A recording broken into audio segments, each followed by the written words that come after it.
বাচ্চার পায়ে এই ধরনের ছাল উঠছে, হাতে গায়ে এগুলো পুরোপুরি ভর্তি হয়ে গেছে, লাল লাল আপনার হচ্ছে ওই দানা দানা লিসান্সে ভর্তি হয়ে গেছে, যেখান থেকে মাঝে মধ্যে ইয়ে হচ্ছে, যেখান থেকে ছালটা উঠছে। বাচ্চার যেটা হয়েছে সেটাকে আমরা বলি স্কেবিস। স্কেবিস অর্থাৎ এক ধরনের ছোট ছোট মাইটস থাকে, পোকা।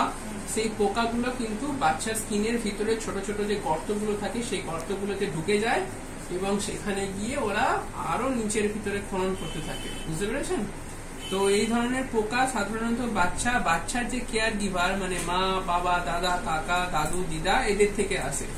এবং এইগুলোর ঠিক করার নিয়মই হচ্ছে আপনার যার হয়েছে বাড়িতে যে যে লোক আছেন তাদের কিন্তু সবাইকে একসাথে স্কেবিসের ট্রিটমেন্ট নিতে হবে, বুঝতে পেরেছেন? আপনার হোক নাই হোক, আপনি বুঝতে পারেন নাই পারেন, আপনার মধ্যে স্কেবিসের জীবাণু থাকতেই পারে। আপনিও কিন্তু ও যখন স্কেবিসের জন্য ক্রিম মাখবে তখন আপনাকেও মাখতে হবে, ওর মাকেও মাখতে হবে, ওর সাথে যে যে কন্ট্যাক্টে থাকছে তাকে মাখতে হবে। এবং স্কেবিসের জন্য আমরা ইউজুয়ালি যে main line of treatment use করি সেটা হচ্ছে পারমেথ্রিন। পারমেথ্রিন দেওয়ার নিয়ম হচ্ছে, শুনে নিন ভালো করে, পারমেথ্রিন দেওয়ার নিয়ম হচ্ছে বাচ্চাকে রাত্রেবেলা পুরোপুরি উপর থেকে নিচে পর্যন্ত মাখাবেন পারমেথ্রিন অয়েন্টমেন্টটা।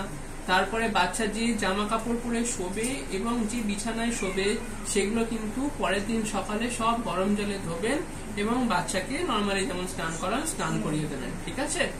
আপনারা সবাই যদি একসাথে না করেন ব্যাপারটা, তাহলে হয় যেটা একজনের গায়ে জীবাণু থেকে গেল, সেখান থেকে আবার ওটা আসবে এবং আপনার গায়ে কি হলো না হলো সেটা আমার কাছে সেকেন্ডারি, কিন্তু বাচ্চা এতটা কষ্ট পাচ্ছে সেটা আরো ভালোভাবে আমাদের কিন্তু খেয়াল রাখতে হবে, বুঝেছেন?